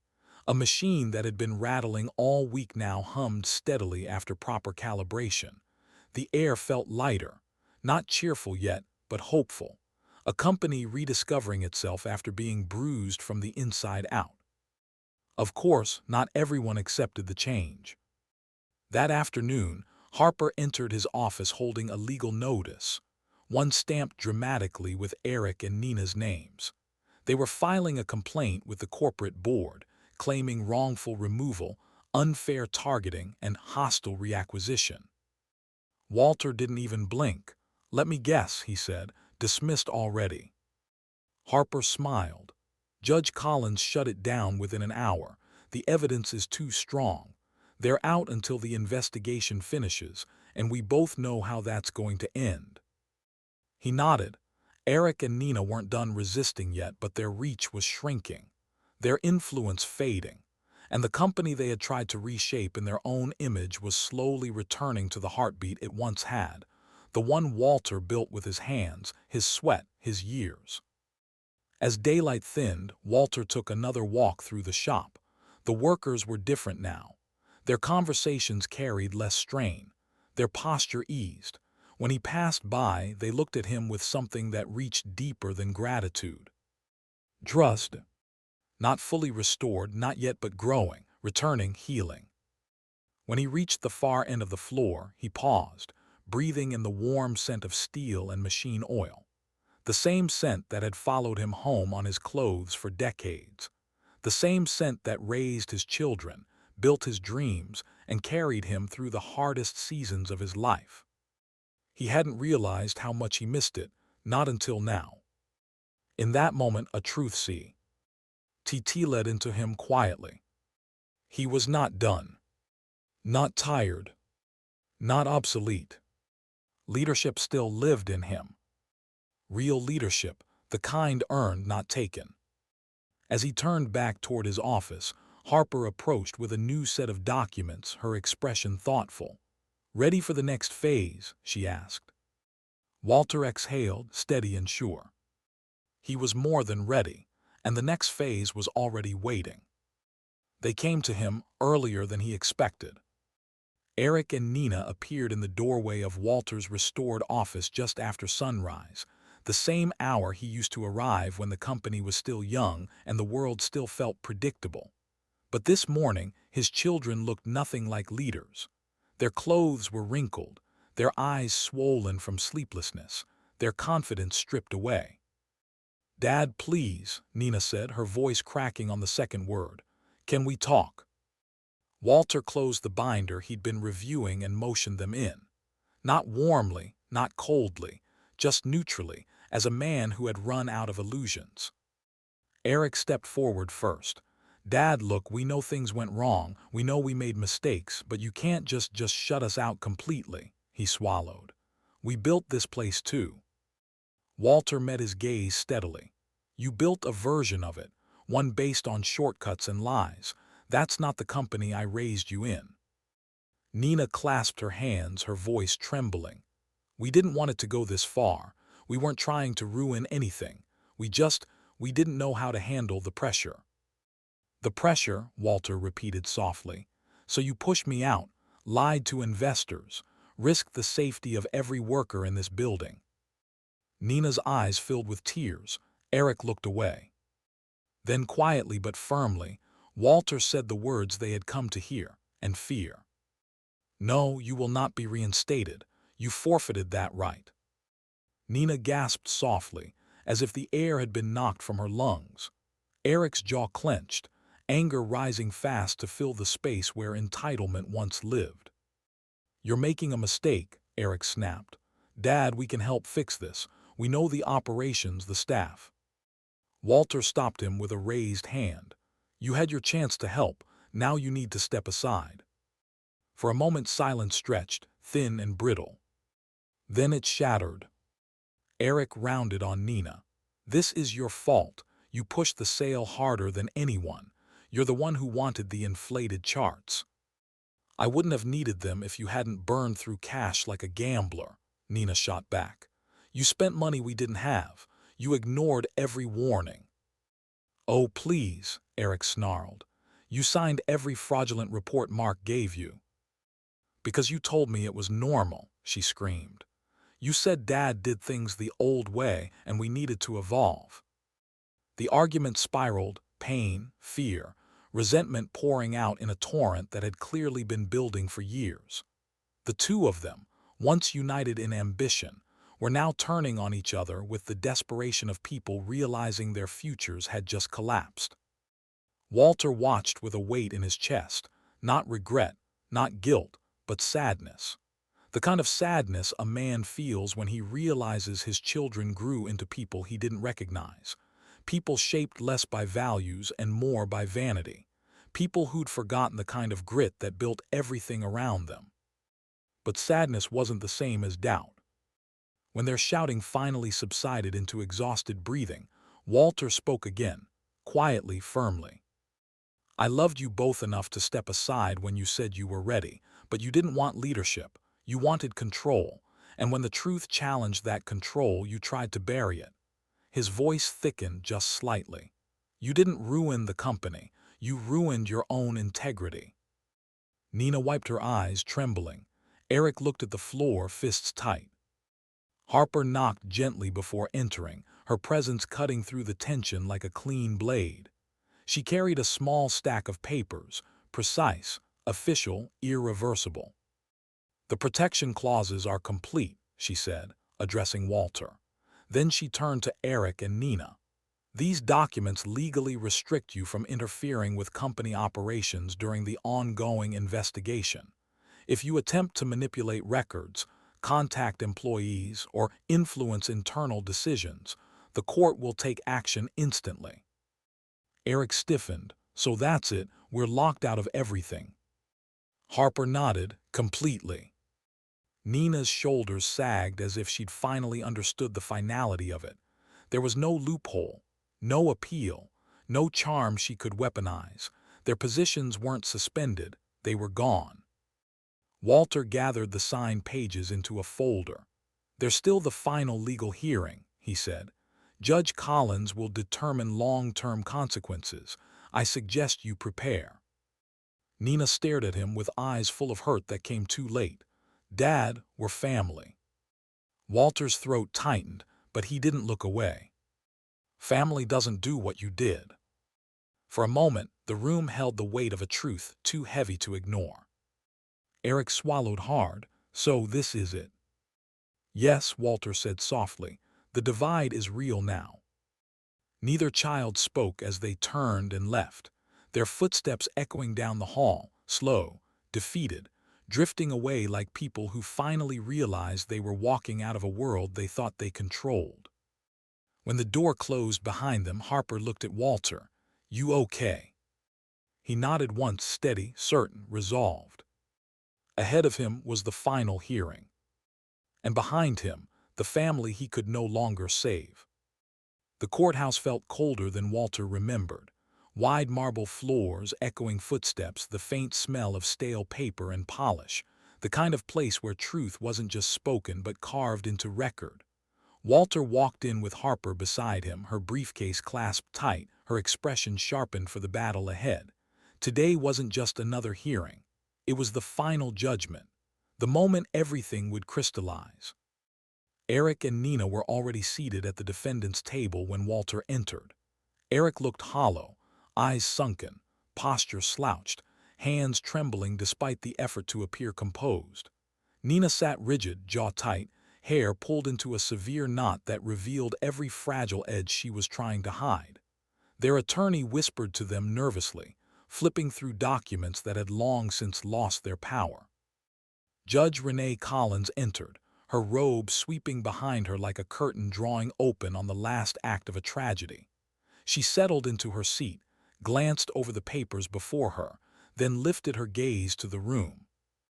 This hearing, she began, concerns the findings of the independent audit and the allegations of financial misrepresentation within Briggs Mechanical. Walter felt the air shift, every heartbeat in the room synchronized around that opening statement. Judge Collins continued, over the past month, our investigative team has reviewed financial records, internal communications, maintenance logs, and statements from employees and associated contractors. She flipped a page. The findings are clear. Eric flinched, Nina's eyes widened. Eric Briggs and Nina Briggs knowingly approved the presentation of falsified financial projections to lenders and potential buyers. They permitted the manipulation of maintenance records. They misrepresented operational stability. These actions constitute deliberate financial misrepresentation. Eric let out a faint choking sound. Nina's fingers dug into the edge of the table. Judge Collins wasn't done. As a result of these findings, the court rules that both Eric and Nina Briggs are to be stripped of all ownership stake in Briggs Mechanical, effective immediately. The words dropped like steel tools hitting concrete. Eric gasped, eyes going glassy. No, Your Honor, please, no, you can't. This is my family's company. Judge Collins raised a hand. You forfeited that right the moment you chose deceit over duty. Mr. Briggs, you put workers, investors, and the company's future at risk. This court has no choice but to remove your authority and your claim. Nina stood up abruptly. This is insane, she shouted, voice cracking. We were trying to save the company. We didn't do anything other owners don't do to stay competitive. Sit down, Ms. Briggs, Judge Collins ordered. But Nina didn't. She shook her head violently, disbelief twisting her features. No, I won't accept this. This isn't fair. This is sabotage. He sabotaged us. She jabbed a trembling finger toward Walter. He planned this. Walter didn't respond. He didn't need to. The truth had spoken for itself. Two bailiffs stepped closer, and Nina finally collapsed back into her chair, trembling with fury and shock. Judge Collins turned her attention to the buyer's table where Walter and Harper sat. Given the circumstances and the unanimous recommendation of the investigative board, full uncontested ownership of Briggs Mechanical will be transferred to Apex Industrial Holdings, effective immediately. She paused. And as Mr. Walter Briggs is the principal of that entity, control of the company returns to him. Walter's breath hitched, quiet, steady, full. Not relief, vindication. Generations of labor, sacrifice, sweat, and pride had been nearly dismantled by the children he raised. But now, through truth and resilience, the legacy he built was back where it belonged. Eric's composure finally detonated. He let out a broken sob, shoulders folding inward. "Dad, please." His voice was barely audible. "Dad, I didn't mean I thought I could." His words dissolved into shaking breaths. Walter looked at him, his son, a grown man now reduced to fragments, and felt a sadness so deep it nearly numbed him. But there was no part of him that believed this outcome could have been different. Eric chose deception. Eric chose greed. Eric chose this. Nina reacted differently. She shot to her feet again, fury replacing her collapse. "This isn't over," she screamed, tears streaking her face. "You can't just take everything. You can't walk in after disappearing and steal it all back." "This was never yours to steal," Judge Collins said firmly. Court dismissed. The gavel struck. It echoed, a final, irreversible sound that marked the end of their era and the beginning of Walter's return. As the room emptied, Harper placed a hand on Walter's shoulder. "You did it," she whispered. "Every step, every move, perfectly executed." Walter exhaled slowly, the weight lifting from him inch by inch. "We did it," he corrected quietly. He looked once more at his children. The son slumped forward, broken, the daughter stiff with rage and disbelief, and allowed the truth to settle in. This victory wasn't sweet, it wasn't triumphant. But it was just. For the first time since they pushed him out, Walter felt whole again. Not triumphant, but vindicated in the way only truth can deliver. And as he walked out of the courthouse, Harper keeping pace beside him, he knew. The storm had passed. But the rebuilding was only beginning. The weeks after the court ruling felt like watching winter melt off a frozen landscape, slow at first, then all at once. Walter's first initiative as restored owner was simple, almost symbolic: safety renovations. Not flashy overhauls, not expensive marketing, just rebuilding the backbone of the company, the part Eric and Nina had quietly eroded. The shop lights flickered on earlier than usual that Monday morning as contractors rolled in with tool carts, lift equipment, and crates of replacement parts. Old machines were recalibrated, worn belts replaced, faulty guards installed properly. The air filled with the metallic scent of renewal: oil, new steel, fresh wiring. Even the floors seemed brighter, as if the whole place could breathe again. Workers watched the effort unfold, their skepticism slowly softening. Stan, the veteran welder, approached Walter with a nod of real gratitude. "We haven't had maintenance this thorough in years," he said. "Feels like you're giving the place its heartbeat back." Walter smiled, not wide, just steady. "It deserves it, and so do all of you." Another machinist chimed in. "Under the old leadership, we didn't know what corner would be cut next, but now it feels like the company's ours again." Walter felt the weight of that statement settle warmly in his chest. Trust wasn't rebuilt with speeches. Trust came from seeing changes with your own eyes, hearing them in the smooth hum of a properly tuned motor, feeling them in the steadiness of the workday. And word spread beyond the walls, beyond the shop floor. Old clients, the ones who had quietly slipped away when Eric and Nina's leadership began to fray, started calling again. At first cautiously, asking how things were going, asking if Walter really was back. Then eagerly, requesting quotes, reopening contracts, restarting partnerships they thought were lost forever. One longtime supplier said, "If you're running things again, we're in. No hesitation." A former client, who had switched to a competitor 2 years earlier, emailed Harper directly. "We'll return if Briggs Mechanical returns to the values Walter built it on." It was happening, slowly then faster. Still, Harper knew Walter couldn't shoulder everything forever. He'd come back to save the company, yes, but she also understood the difference between rebuilding and overworking. One afternoon, she spread a series of documents across his desk. "Transition plan," she said. You're too essential to burn out again. The company needs you, but not every minute of every day." Walter chuckled. "You're telling me to retire again." "No," she replied. "I'm telling you to lead smarter." Part of that plan meant choosing someone to run daily operations. Someone capable, someone teachable, someone who understood the soul of the shop. Walter found that in Mason Carter, a mid-level supervisor who had risen steadily through the ranks. Mason was young, sharp, and respected by the crew, but more importantly, he listened. Something Eric never did. For weeks, Walter trained him personally. They walked every aisle of the shop. They broke down machine logs line by line. They talked through vendor relationships, production cycles, the subtle art of pacing output without burning workers out. Mason absorbed everything with quiet focus. "I won't let you down," he said one evening as they reviewed schedules. Walter shook his head. "Don't worry about letting me down, just honor the place, honor the people who keep it running." And Mason nodded, deeply understanding. Gradually, the company began to change. Performance metrics ticked upward, little bumps at first, then a clear curve of improvement. On-time delivery rates climbed. Customer complaints dropped. Maintenance downtime decreased. Overtime hours evened out. The morale on the shop floor shifted in a way numbers could never fully capture. One morning, Walter stood on the mezzanine overlooking the floor. Machines hummed in steady rhythm. Workers moved with confidence instead of caution.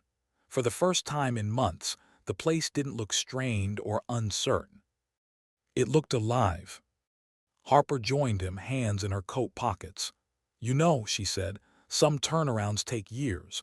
What you did in weeks, it's rare." Walter didn't answer at first. He simply watched a team of welders joke around as they prepared a new assembly. Watched Mason check a calibration with the attentiveness of someone who cared. Watched a shop that had nearly collapsed under deception stand tall again. Finally, he spoke. "It wasn't me alone," he said. "They were waiting for something honest." "And they got it," Harper replied. Walter took a slow breath, the kind that pulled memories from deep places. The company he built with scraped income and aching hands, the company his children nearly destroyed, was standing again. Stabilizing, strengthening. Reborn. But even as the machines hummed steadily, he felt a faint, lingering awareness beneath the pride. Something unfinished, something ahead. Because while the company had found its footing again, Walter knew there was still one more chapter to close, and the path to it was already forming in the distance. The first quiet day after the company stabilized felt strange, almost foreign to Walter. For months, every hour had been a battleground, uncovering lies, assembling evidence, rebuilding what had nearly collapsed. But now, with the machines humming reliably and contracts flowing again, he found himself sitting alone in his office, the weight of stillness settling into the room like a visitor he wasn't sure he wanted. He leaned back in his chair and let his eyes fall on the old framed photo on the wall, Eric and Nina as children, covered in sawdust from the workshop, grinning proudly as they held up a crooked wooden birdhouse they built together. Back then, the company was nothing but a few machines and a dream. Back then, their eyes held trust, admiration, a bond as simple and solid as the wood between them. He touched the frame lightly, feeling the sting of memory. He had expected disappointment from them at times, what parent does. But betrayal was different. It hollowed you. It changed the shape of every memory behind it. He didn't cry, he didn't break, but he sat there with the truth, not the legal truth, not the business truth, but the human one. His children had tried to erase him, and the wound had cut deeper than he allowed anyone to see. A knock sounded at the door. Tom Carson, his neighbor, the same man who bought Walter's tools weeks earlier, stepped in with a soft smile. "Thought you might want some fresh air," Tom said. "Place looks good. Heard things are turning around." Walter nodded. "It's been a journey." Tom sat down across from him, resting his hands on his knees. Look, Walt, I've known you a long time. You're a stubborn son of a gun, but you've always kept your heart in the right place. What your kids didn't know one's saying it wasn't awful. He paused. But you can't let it be the whole story. Walter stared at him. It's not easy to forget. No, Tom said gently. But you don't have to forget, just don't let the hurt drive the rest of your life. You've got a company back on its feet, workers who trust you, a legacy that survived the fire. He shrugged. Focus on the future, Walt, it's still yours. The words didn't fix everything, but they settled into the cracks, warming them, softening them. Later that week, Walter made a decision he hadn't expected of himself. Instead of pocketing the company's early recovery profits, he redirected a portion of them to create new training programs, scholarships for young mechanics, workshops for apprentices, partnerships with local tech schools. He announced it quietly, with no ceremony. When workers heard their reactions spoke volumes. Some clapped, some smiled. One welder teared up, saying his son could finally afford certification. Walter felt something loosen inside him, a reminder that giving had always been part of who he was, even when taking would have been easier. But healing never runs in a straight line. One evening, a message appeared on his phone, Eric's number flashing on the screen. Walter hesitated before opening it. The message wasn't an apology. It wasn't even remorse. It was bitterness, sharp, defensive, wounded pride masquerading as accusation. You stole the company from us. You planned this. You betrayed us. Walter stared at the words, feeling none of the anger Eric likely hoped to provoke. He didn't reply, didn't respond with explanations or defenses or anger of his own. He simply deleted the message. He didn't need that weight anymore. Nina, on the other hand, didn't send anything at all.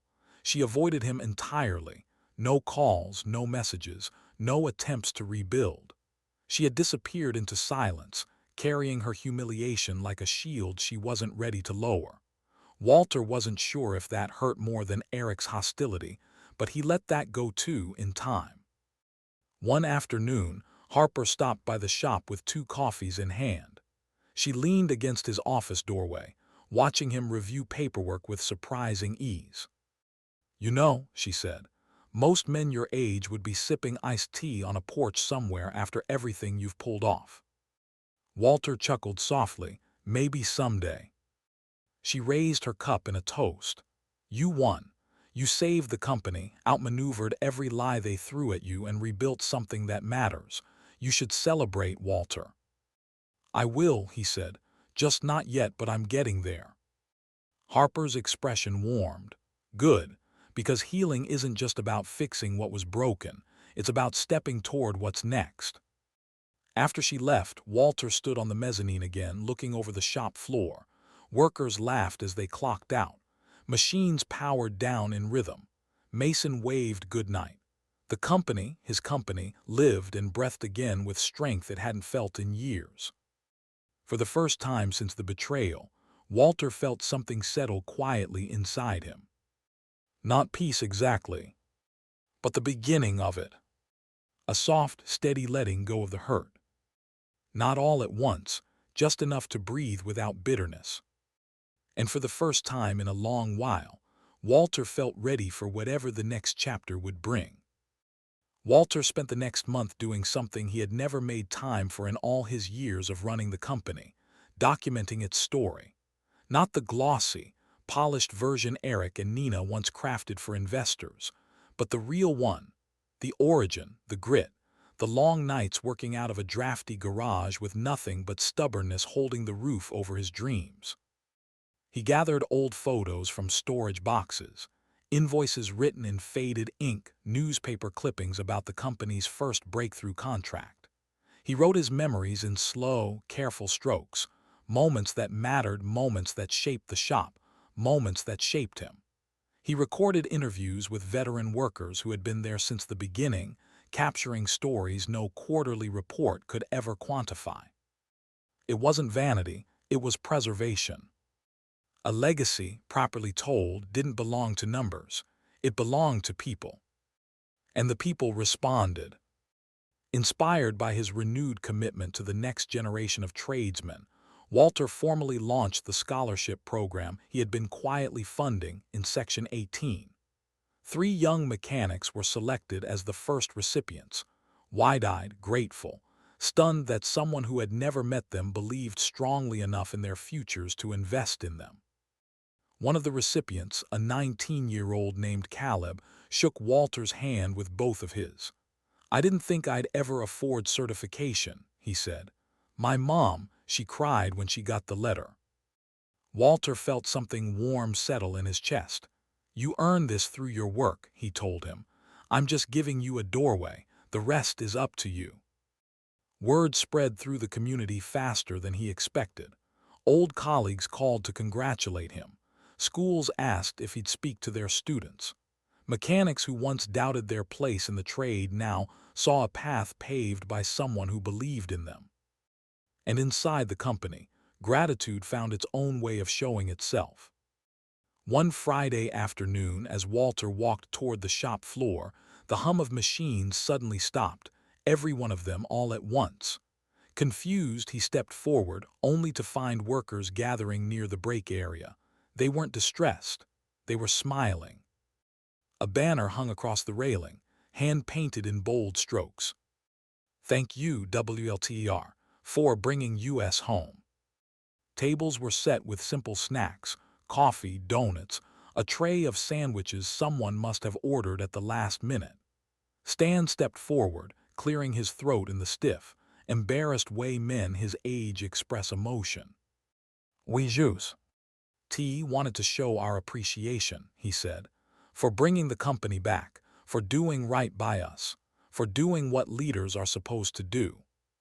Another worker added, "You saved our jobs, you saved the shop." Walter felt his throat tighten, not with sorrow this time, but with something steady, full, deeply earned. "I didn't save anything alone," he told them. "You kept this place alive through everything. All I did was give it back to the people it belonged to." They applauded, not loudly, not theatrically, but sincerely. The kind of applause that comes from people who don't owe you anything except respect. Later that evening, as the workers went back to their shifts, Harper visited his office, carrying 2 cups of coffee and the familiar smell of professionalism wrapped in warmth. She set 1 cup on his desk. "You know," she said, leaning against the doorway, "most men who win this big start planning their next empire. But something tells me you're not that type." Walter chuckled. "I think I've built enough empires for one lifetime." Harper gave him an assessing look. "Have you considered stepping back a little? Not retiring, just easing into a lighter role. The company's stable. Mason's doing well. You've earned the right to breathe." Walter looked around the office. His name back on the door, his principles back in the foundation, his purpose woven through every beam and bolt. "I'll think about it," he said, and he meant it. Later, Tom stopped by the shop, leaning on the doorframe with a grin. "You know," he said, "for a man who was supposed to retire, you look busier than you were 20 years ago." Walter laughed, shaking his head. "Funny how that works." Tom stepped inside. "Funny how proving yourself doesn't require shouting or fighting, just doing the right thing long enough that the truth walks out on its own." Walter considered that. It wasn't flashy revenge that brought him victory. It wasn't cunning alone. It was constancy, strength without noise, resolve without theatrics, the quiet confidence of a man who knew who he was even when his own children forgot. He looked out at the shop floor once more. The steady hum of machines, the workers who trusted him again, the legacy restored. And for the first time in a long while, he smiled, not from relief, not from triumph, but from peace. He had reclaimed his legacy. And he had done it without ever raising his voice. The shop was always quietest at sunrise. Walter remembered that from the early years, when he opened the doors himself, swept the floor before the crew arrived, and tuned machines with hands that still carried the certainty of youth. Now, decades later, he returned to that same stillness, stepping onto the concrete floor as soft golden light spilled through the upper windows and painted the metal surfaces in warm tones. The machines were idle for the moment, resting before the day's work would make them roar again. Walter walked slowly along the aisles, listening to the echoes of a life he'd built, one welded seam, one tightened bolt, one impossible job at a time. These machines weren't just equipment. They were milestones of his struggle, his sacrifice, his resilience. And now, after everything his children tried to erase, they were his again. He reached the far end of the floor just as a young worker, Caleb, one of the scholarship recipients, approached with something wrapped in cloth. He held it carefully, reverently, as if carrying something fragile. "Mr. Briggs," Caleb said, voice respectful, "we, restored something for you." Walter frowned gently. "Restored what?" Caleb unfolded the cloth. Inside lay a tool Walter hadn't touched in months, his first torque wrench, the one he'd bought second-hand at a yard sale when he was barely scraping by, the one he used on his very first contract, the one Eric once borrowed as a teenager and proudly returned after fixing a squeaky bike chain. Its metal surface gleamed now, polished to near-new shine. The handle had been refinished, the calibration dial restored. It looked timeless, but the weight of history clung to it heavier than steel. Walter took it slowly, his hand steady but his breath unsteady. "You fixed this?" Caleb nodded. "Mason found it in storage. The crew thought, well, we thought you should have it back. It didn't feel right sitting in a dusty box." For a long moment, Walter said nothing. He ran his thumb along the handle, the same path his hand had taken thousands of times before. This wrench had built the bones of the company long before computers, long before corporate meetings, long before his children grew old enough to misunderstand its value. To hold it again was to hold everything they tried to take, everything they failed to destroy. When he looked up, the workers had gathered quietly, respectfully. They didn't cheer, not at first. They just stood there watching him with gratitude and something deeper, recognition. They knew what this moment meant, not the wrench itself, but what it symbolized, the return of the man who built the foundation they stood on. Then slowly applause filled the air, not loud but powerful, honest, a sound that rose from the floor like warmth after a long winter. Walter swallowed thickly, nodding in thanks as the clapping faded. He didn't need speeches. This moment spoke on its own. Harper approached from across the floor, holding a slim folder in her arm. "Walter," she said gently, "these are the final restructuring documents. Once you sign them, the company is legally and operationally yours with no remaining ties to Eric and Nina. Every loose end is closed." He accepted the folder without opening it. "Feels strange," he admitted. "I fought so long to get this back, and now that I have it, it feels like I never really left." "That's because you didn't," Harper said. "Not in the ways that mattered." Walter looked around the shop again, at the workers tightening bolts with confidence, at the machines humming to life as the day shift arrived, at Mason already checking on a calibration like a man who understood the responsibility of leadership. Everything was in motion again, moving with purpose, stability, pride. This was the floor he once built alone.